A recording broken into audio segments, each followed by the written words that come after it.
Welcome to Smart Route, the podcast by CallTrackingMetrics, where you'll hear stories from businesses at the intersection of marketing, customer experience, and sales. We're sitting down with business leaders and industry experts to dive deep into the path they took to find success. Here's your host, Courtney Tyson. Hello, and welcome to episode 7 of Smart Route. I'm your host, Courtney Tyson. During this episode, we're going to learn more about the value of third-party reviews. And here to share his expertise with us is Mike Buscemi of G2. Thanks for being here, Mike. Yeah, thanks for having me. Excited to chat with you, Courtney, and talk a little bit more about G2 and reviews overall in the industry. Awesome. Well, welcome. So just to share a little bit with our listeners about you, we've actually invited Mike to be our guest today because he's a true subject matter expert on today's topic. He currently leads the SMB segment at G2, helping companies to elevate their brand and drive demand. So with that, Mike, tell us a little bit about you and how your path has led you to your current role at G2. Yeah, absolutely. I think I have a little bit of a different path than probably most. I started out actually interning at the Cubs, and then I worked at food service for a hot second. Made my way into the startup world with Groupon for a little bit as a stint in B2B marketing, and then switched over to an organization called Terryberry that was in the HR realm. And what we did there was a little bit of a software and a service play. So I had a lot of experience with the full sales cycle, hunting, closing, and also retaining business, and was one of the group that really pioneered our first real SaaS product into the marketplace to compete with some of the other giants there. And from there, was selling to SMB all the way up to enterprise. Made a jump to an organization named ITA Group, where we were working on not only SaaS products for employee recognition, but also driving behavioral change and sales and marketing outcomes through incentive programs for Fortune 500 companies. So was there for a bit, but was really intrigued by what G2 was doing overall in the market. Had a couple friends that were working at G2 at the time when I was taking a look around at different places to work. I think what really drew me into G2 was a number of things. First, heard good things from my friends that were working there, certainly number one. Number two, as I was doing my due diligence on the company, know that they were founded by a really smart group who had founded two previous organizations, led by Godard Abel, and had sold those to Oracle and Salesforce. So knew this organization was in really good hands. So made the jump, made the leap to be a relationship manager. Honestly, didn't feel like cold calling anymore. So that's why I moved into the relationship, more account management piece, where I could really build those relationships with customers and more understand problems and help them. That's kind of what I liked from my past roles.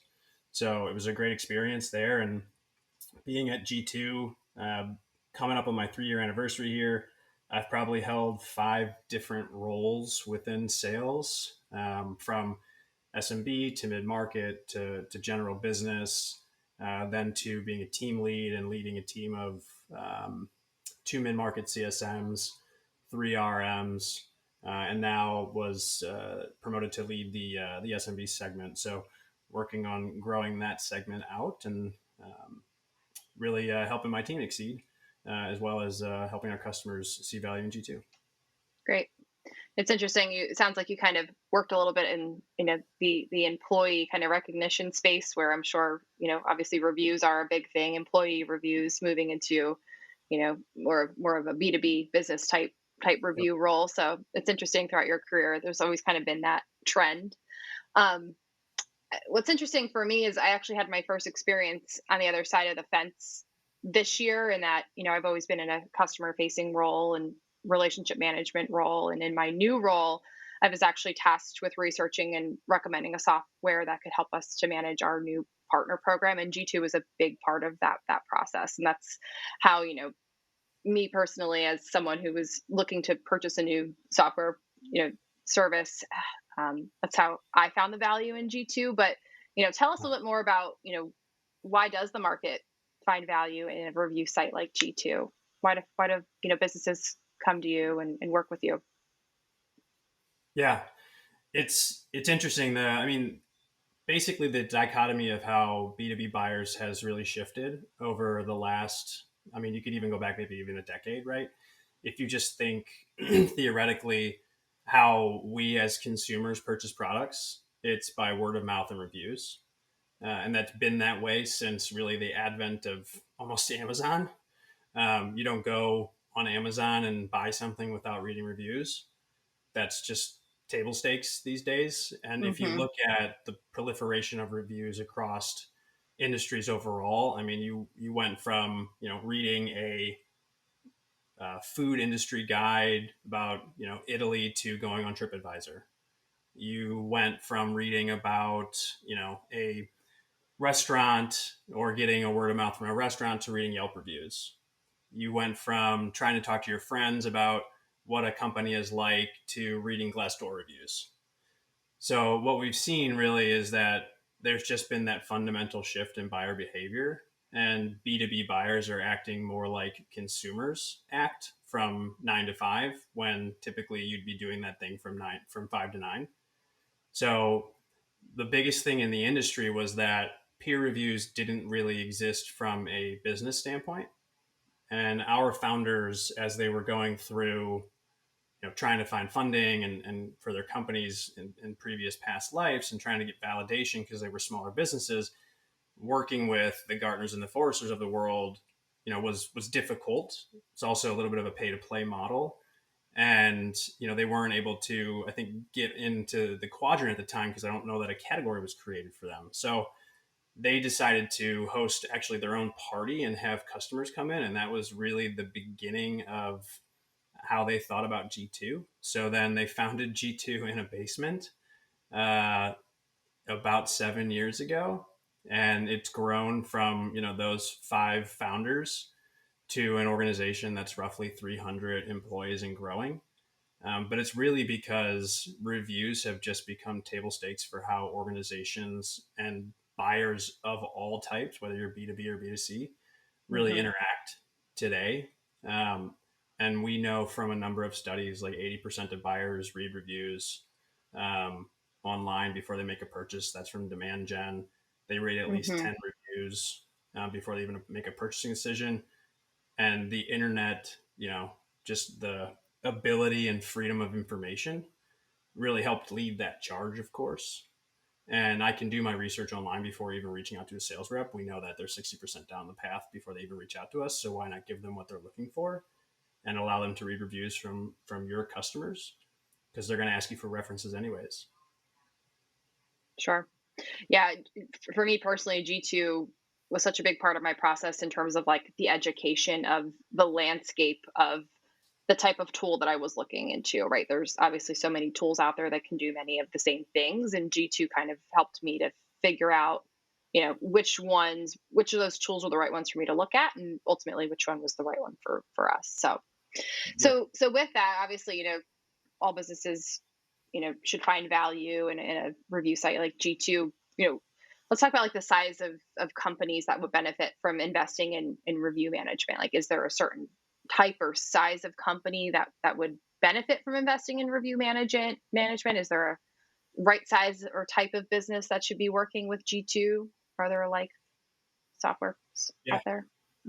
Yeah. No, that it's an interesting question, because if you look at G2's taxonomy and the customers that leverage G2, you get everyone from a CallTrackingMetrics or a Insure sign that was bought by Formstack, but they were 10 employees, right, all the way up to your IBMs, your sales lofts, your outreaches, your MailChimps, your active campaigns, even into the middle, right, some of your logic gates. um, so there's a whole host of organizations that can benefit from reviews.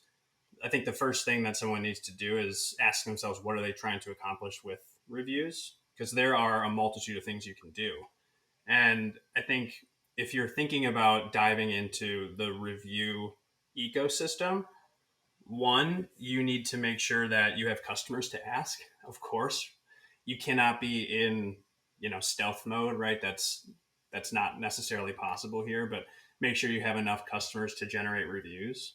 You're going to want to consider how you're going to get those reviews.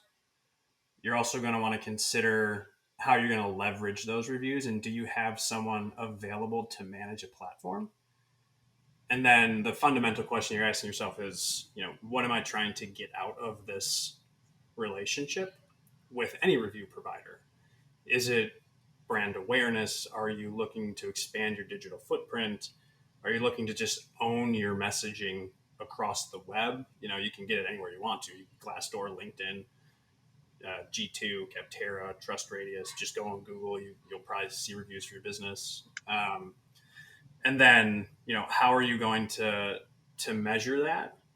And what are you looking to accomplish is two keys.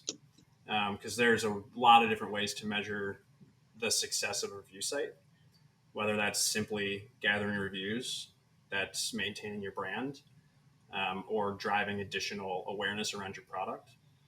If you look at the segments of organizations, I would argue SMBs are probably in the realm of trying to get themselves known against maybe a bigger competitor, break into a space, maybe create a whole new category. I mean, think of Drift years ago, right? They created the conversational marketing category, and they became number one there. And then if you're a mid-market organization, you might be looking to generate demand and maintain your brand as you continue to scale, especially if you're trying to move up market, right? That's a perfect place where you can capture that voice of an enterprise customer and have your potential customers that are going to come to a review site and read. And then from an enterprise perspective, it's becoming more and more table stakes because enterprises always work with analysts. And I think one of the things that analysts don't provide, they're starting to provide it more and more and more just because review sites have become so popular, but is that voice of the customer. So typically we pay for an engagement. We would talk about the product to be really detailed analyses of, say a Salesforce, for example, but you also want to know what the customer's saying. And so they are actively using those reviews to sell in sales cycles, maybe deflect reference calls, but also, continue to build up their brand. SalesLoft has done a really good example of leveraging G2 everywhere in their brand and everywhere they are, right? It is part of their messaging. It is built into their messaging. And I know CTM does a great job of that as well, and messages, how well liked they are by customers everywhere. So it provides you that validation to the market that you might not be able to get elsewhere, especially if you're a smaller organization.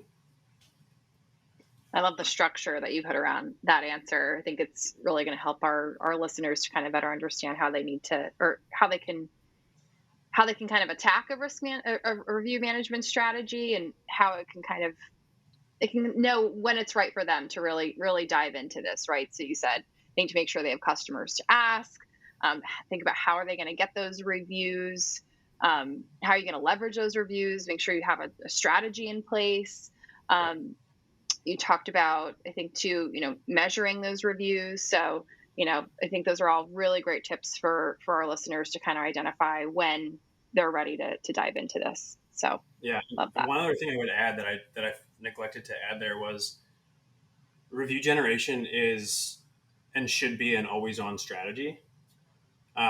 We might cover this later, but as you continue to develop your product, develop your roadmap, get additional customers, right? The pace of change in technology is so quick that what you do today could be fundamentally different than what you do in a quarter.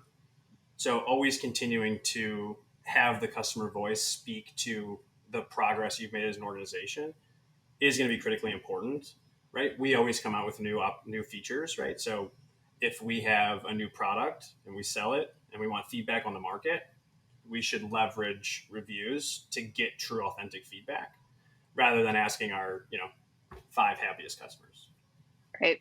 Yeah, I agree. I think, and I know that's the approach that we take internally here at CTM, and using G2 and asking for reviews. It's constantly, making sure that we're touching all the different types of users that work with us, that we're getting a really good depiction of how well we're doing and maybe how well we're not in some areas. So it really kind of allows us to see the full picture for sure. So that's wonderful advice. You talked about, some of the other, similar, I guess, review management platforms out there. Let's talk about kind of like the approaches and models that are out there for review management. Like, what are those different approaches? What are those different models? And what do you recommend for folks who are just looking to get started? Yeah. A lot of different strategies, a lot of strategies. It really depends on, and this is kind of where I get excited about the relationship management role in general, is the ability to really diagnose, hey, you're going this direction. Hey, here's where we can consult and help you within that direction generate those reviews. So it's usually a multi-pronged approach. Most review sites will support you in executing your review ask for you. So, for example, like us at G2, you provide us a list of customers, and we'll execute a 3 campaign send over a 10-day period. Usually, those reviews are incentivized with a gift card, or they could be a charity donation if you so choose. You can also choose to not incentivize the reviews as well. That depends on industry and customer type. Then those can be run as often as you'd like. Ideally, I'd say at a minimum on a quarterly basis. Just echoing back my comment of pace of change of technology and making sure you're keeping reviews fresh, because ideally your organization is signing new customers every quarter, so we have a fresh batch of folks to reach out to. Some additional ways to do that are to look at your promoters and detractors. So if you have an NPS system or some type of internal tracking system, that is a perfect way to identify potential people to ask reviews from, and it's a great way to know who to ask reviews from on a continual basis. So my assumption is most NPS systems will run quarterly, bi-yearly, so allowing fresh reviews to happen. If those two things aren't of appeal to the customer, we'll certainly ask about what their customer success strategy looks like, what their renewal strategy looks like. And what I've found very successful is a personalized touch from the CS or the account manager to the account. I've had a couple customers, Four Kites would be a great example of one of them, that ran internal competitions where the CSMs were tasked with asking the reviews, prize was given, and had a lot of success doing that. And really driving their brand awareness and their reviews that way, which is a really solid opportunity. And if you can continue that as an always on process, some progressive organizations will go and take the step to actually make that a KPI for the team. That's on them to make that call, but always an opportunity. And then some of the new ways that we've been doing that is G2 has just launched a couple review levers, integrations with a Medallia and a Qualtrics, and some in-app asks, which make the review process relatively seamless. So if you're in the app, the app, you log in or you log out, you're prompted with the opportunity to leave a review, which reduces friction by 100%, because you no longer have to get an email, click it, log in to that site, leave that review, right? Everything is done immediately for you through that in-app ask. So continuing to do that. And then there are some products and platforms that offer continual integrations with an NPS system, and that will execute your review campaigns on a continual basis. So as soon as you get an NPS score in, triggers set, emails sent, you can do that with HubSpot. You can do that with a specific tool. So there are a multitude of ways to leverage that. So it could be, something as easy as just identifying segments and targeting them that way, to something as complex as integrating with your NPS system and kind of facilitating the asks for the reviews that way. Yep. I think if you're first starting and you're you're just kind of dipping your toe into the review management idea, the first thing I'd probably recommend is more personalized outreach to a customer, just so it doesn't seem like you're trying to spam them with something. And then you actually have the opportunity to identify who you're looking to ask. Mm-hmm. And if it's one of your customers with a really great relationship, ideally that's an easy ask for you from the organization. Sure. So you did talk a little bit about, making sure that you're asking for those reviews from your clients who have been with you for a really long time, but also making sure that you're asking for reviews from those that are brand new to utilizing, your tool. Is there a an ideal point in that customer journey in which you should be asking for reviews, or is it kind of like at every level almost? Yeah, I think you need to consider a couple of things, right? Like the number one thing you should think about is, when does a customer have enough experience with your product to ask a review? Because Okay. if you've got an implementation process of 6 months, if you ask a review when they first sign the contract, sure, they'll be happy because they just bought your product, but they probably have no idea about the nuances of actually using the product. That would be the one fundamental thing to think about: is, when is a user experienced enough within my platform to make an ask? Then some additional good times to make asks are, upon renewal. Usually that customer will be happy, will like your product. Um, that's a really good time as well. And then after you just launch a product, I've had a customer do this. They launched a product, and then about 3 months after the product launch, they wanted feedback. So rather than going individually to their customer success managers and going that direction, we did a review campaign instead, centered around that product feature. And we're able to generate really valuable feedback, whether it was positive, negative, and help them on the roadmap. And so, speaking of negative feedback, Yeah.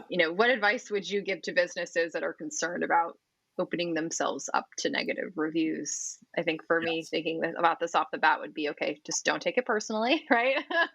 Well, what would you say, Yep. Mike? Yep. It's a funny question because we get it all the time.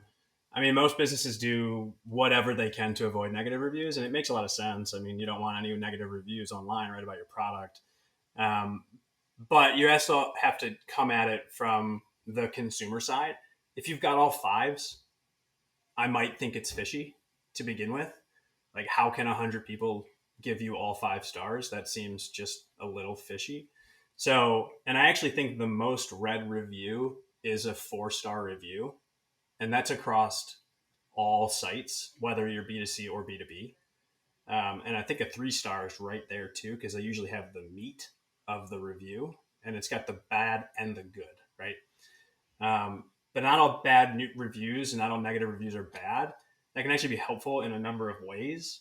So first off, before, right, I said they can help you build trust, because if you have a bunch of fives, that's going to be crazy to see.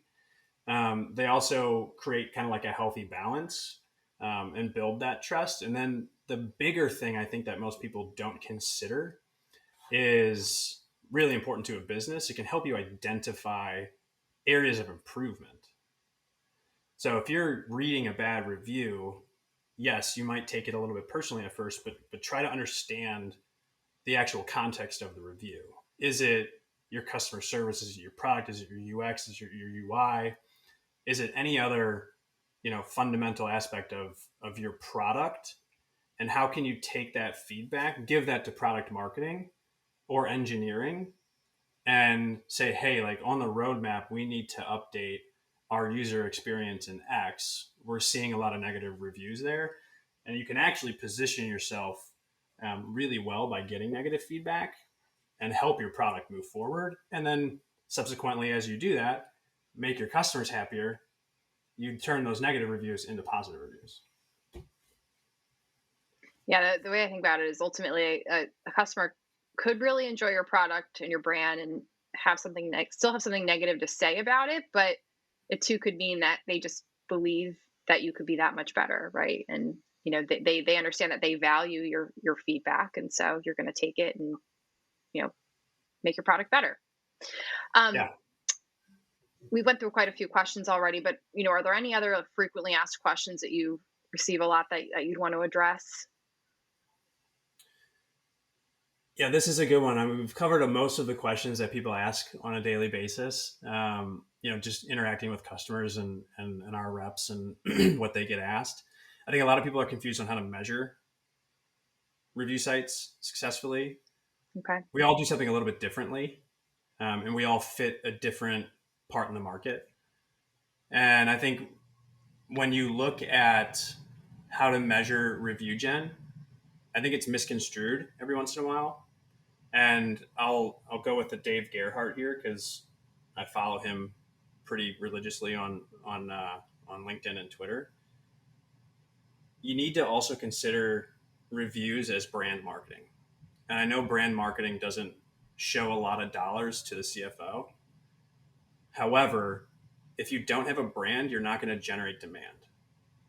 If nobody knows about your business and you don't have a name in a marketplace, how do you develop the customer base? Salesforce, made a brand, right? They also broke into a market and did something totally crazy. SalesLoft made a brand. Outreach made a brand.